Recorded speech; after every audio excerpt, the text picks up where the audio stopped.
Hello everyone, welcome back my channel.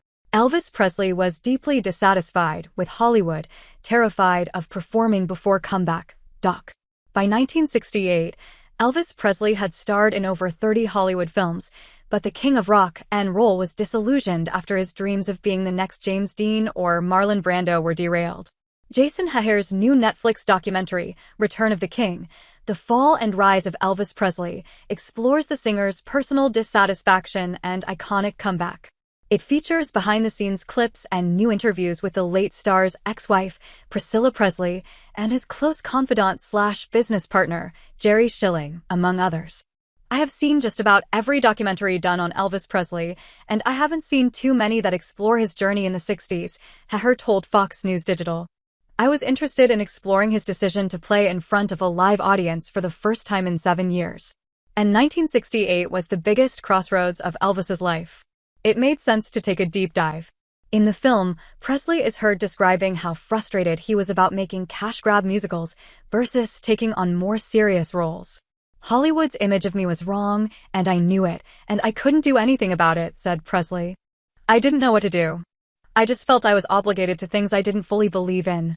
They couldn't have paid me no amount of money in the world to make me feel I had any satisfaction inside," Presley added.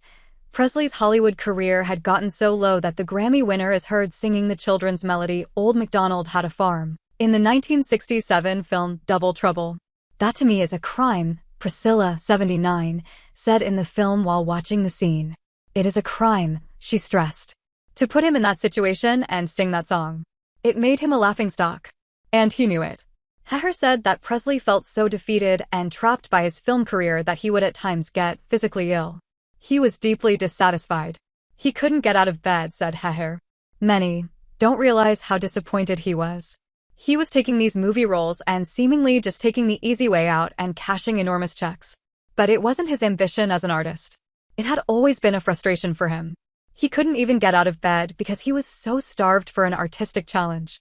But he had locked himself into these movie contracts, and his management had allowed him to be locked into these movie contracts. It shined a light on what truly mattered to him, to perform," Hehir continued.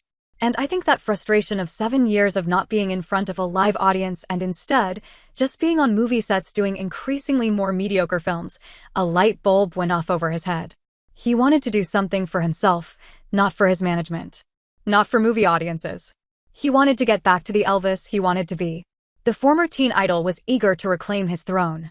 Ready to breathe new life into his career, he agreed to star in a historic hour-long broadcast that would air on NBC. But when it came time to perform, Presley, at age 33, was insecure. "He almost didn't leave his dressing room," Hehir explained. "He was terrified of going back out in front of an audience, and he always had horrible stage fright." This goes back to the days of Ed Sullivan and the early days of performing in his career. He always had tremendous anxiety about going out and performing in front of people. But then, once he got out there, that's where he was the most comfortable in the world, on a stage with a microphone in his hand. But he was terrified enough that the special, as we know it, almost didn't happen because he refused to leave his dressing room, Hehir continued. He did not want to do it. If it wasn't for director Steve Binder going in and persuading him to come out, then we might not be having this conversation. For the special, Presley famously channeled Brando.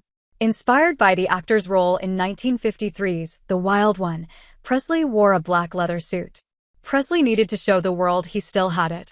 He hadn't performed in 7 years. So many things had changed since he was the guy who could captivate audiences, said Hehir. He used to have screaming teenage girls, but those teenage girls were now mothers. Elvis had been the snarling rebel before he went into the army, and by the time 1968 rolled around, he was a family-friendly performer who was singing ballads and songs that were just about the plots of his films. 10 years prior, Elvis was the conversation. But the music scene had changed so much that he was no longer even a part of the conversation. He thought, "They liked me then, but will they like me now?" Hehir added.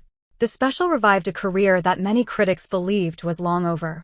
After it aired, Presley fully immersed himself in touring. He also found solace in singing gospel music which, according to Hehir, satisfied.